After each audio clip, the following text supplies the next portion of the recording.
تیری سنتوں پہ چل کر میری روح جب نکل کر چلے. غوث پاک رضی اللہ تعالیٰ عنہ حج کے سفر کے لیے روانہ ہوئے.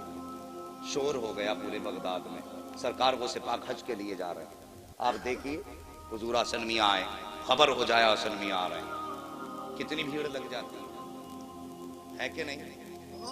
لگتی کہ نہیں لگتی؟ بہت بھیڑ لگتی. اور پھر اگر پتہ چل جائے تاج الشریعہ آ رہے ہیں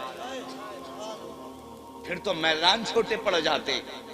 سوچو اگر تاج الشریعہ کا یہ عالم ہے اور جب لوگوں کو پتہ چل جائے کہ بغداد والے غوث حج کے لیے جا رہے ہیں پھر کیا عالم ہوگا؟ بھیڑ لگنے لگی. اللہ اکبر. سبق حاصل کرو زندگی سے. بھیڑ لگنے لگی، بہت بڑا قافلہ ہو گیا. جب چلنے لگا تو ظاہر ہے پہلے کوئی ہوائی جہاز تو تھے نہیں، نہ بسیں تھی.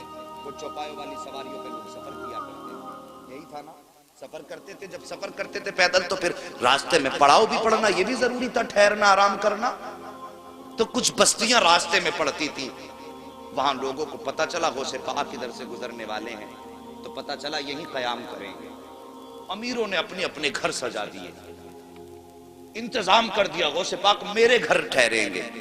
لیکن ایک غریب تھا، وہ سوچنے لگا، تمنا تھی کاش میرے پاس دولت ہوتی میں اپنے گھر بیٹھاتا غوث پاک، میں اپنے گھر بیٹھاتا اگر میرے پاس دولت ہوتی. لیکن اب میں اپنے گھر نہیں لاؤں گا، کیوں؟ میں ان کے لائق نہیں ہوں، بس ان کا دیدار ہو جائے یہی بہت بڑی بات. لیکن یہ کہتا میں بیٹھا تھا، اچانک میرے دروازے پہ شور ہوا. وہ یار دروازہ تو کھول. کہا میں نے جیسی کھول کے دیکھا سامنے میری چوکھٹ پہ غوث الاعظم مسکرا رہے تھے. بڑے بڑے امیر کھڑے ہیں لیکن میرے غوث نے غریب کے دروازے پہ دستک دی.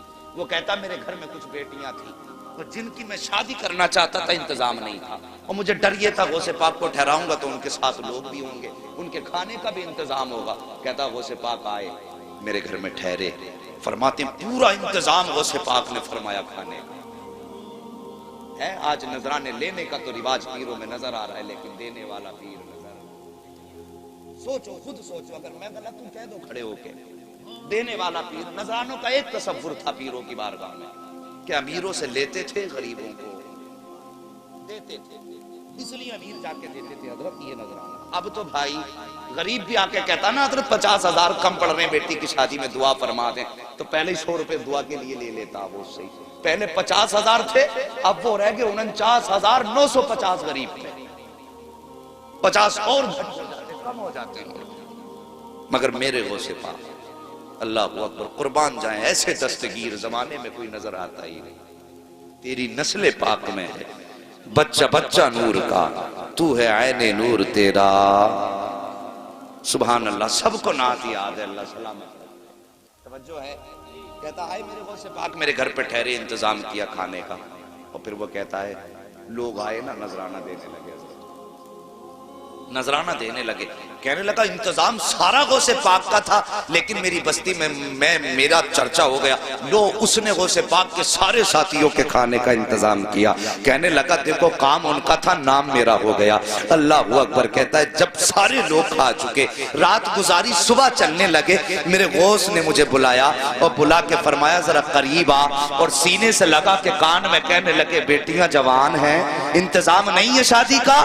بس اتنا کہا تھا غوث پاک پہ جتنا بھی نذرانہ مریدوں نے دیا تھا وہ سب اٹھا کے میری گود میں ڈالا اور فرمایا جا جا بچیوں کا انتظام فرما دے.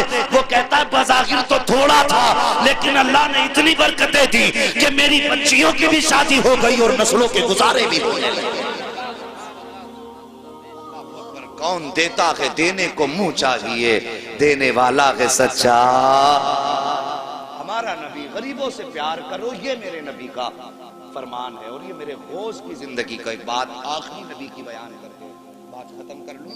ابھی برداشت کریں گے تھوڑے سے.